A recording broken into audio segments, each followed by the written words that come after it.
Les volcans. Qu'est-ce qu'un volcan? Un volcan est une ouverture dans la terre de laquelle jaillit des gaz, des morceaux de roche et du magma. Le volcan crache aussi de la vapeur d'eau et des cendres qui montent en grosse fumée.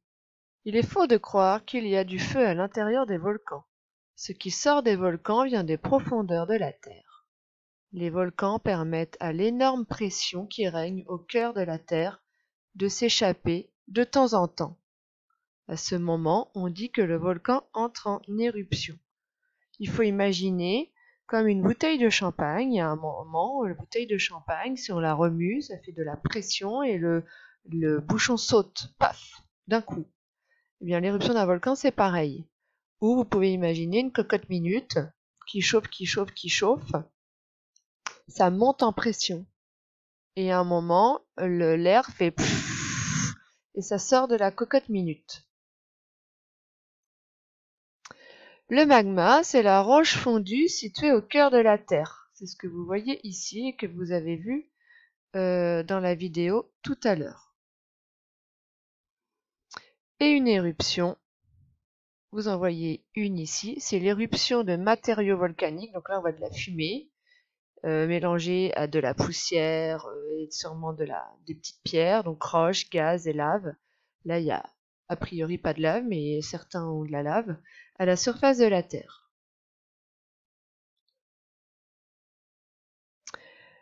Donc voilà le schéma d'un volcan que vous aurez à apprendre. Là, vous avez le réservoir magmatique, c'est là qu'il y a le magma qui s'entasse, qui monte en pression, donc il monte. Donc au début, le volcan il commence ici, ça sort ici. Et là, vous voyez sur les côtés, ça refroidit. Et quand ça refroidit, ça fait de la terre, de la roche très dure. Et après, hop, ça ressort. Et ça fait comme des couches comme ça. Et à chaque fois, ça refroidit. Et c'est comme ça que le cône, ça c'est un cône volcanique, c'est comme ça que ce cône-là monte de plus en plus haut, car au fur et à mesure, la lave refroidit et elle durcit, elle devient dure comme du caillou, comme de la roche. D'accord? Donc c'est comme ça que se forme ce grand cône. Mais au début, il est tout petit. Donc là, il y a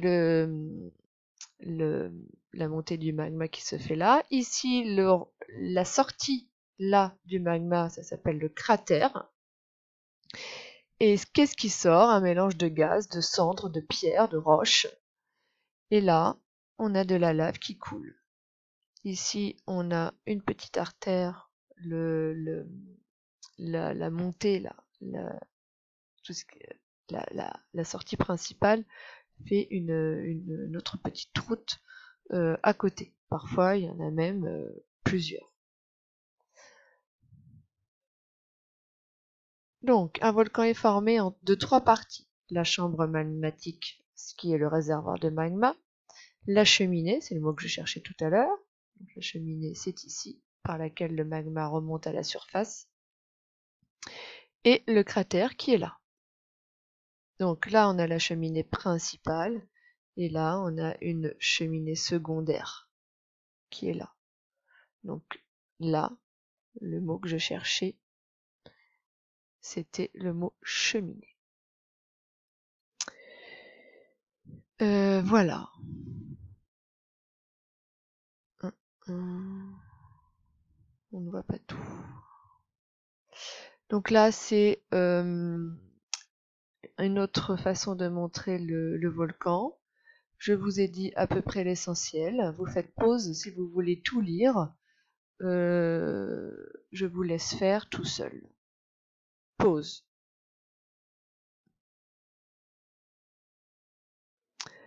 Selon la composition du magma, on n'a pas le même type de volcan. Donc vous voyez qu'il existe deux types de volcans, un volcan gris, volcan rouge. Donc le volcan gris, c'est ce qu'on va appeler une éruption explosive, c'est-à-dire que le chapeau en haut du volcan sort, pète d'un coup. Donc parfois le magma est très visqueux et empêche les gaz de sortir jusqu'à ce que la pression provoque une explosion. Cette explosion libère les gaz et la vapeur d'eau. Sous très forte pression, des cendres et des blocs de lave sont projetés à des altitudes considérables. La lave que produisent ces volcans est épaisse et visqueuse. C'est ce qu'on appelle une éruption explosive.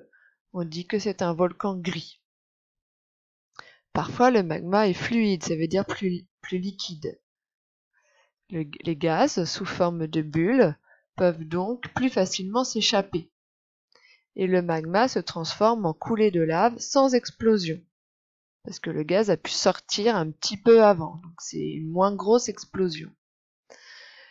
Quelques produits sont projetés, c'est ce qu'on appelle une éruption effusive ou volcan rouge. Donc là, c'est éruption effusive, il va falloir apprendre ce terme. Et là, c'est éruption explosive, il va falloir aussi apprendre ce terme. On peut comparer donc le volcan gris. Si vous faites chauffer de la soupe, vous verrez que les projections sont beaucoup plus grosses. Et si vous faites chauffer de l'eau, vous verrez que les projections vont moins loin et sont plus petites que lorsqu'on fait chauffer de la soupe ou de la bouillie. Car le gaz sort plus facilement de quelque chose qui est liquide que quelque chose qui est visqueux. Quand c'est visqueux, ça pète d'un coup. Et quand c'est liquide, ça sort plus doucement, ça se diffuse.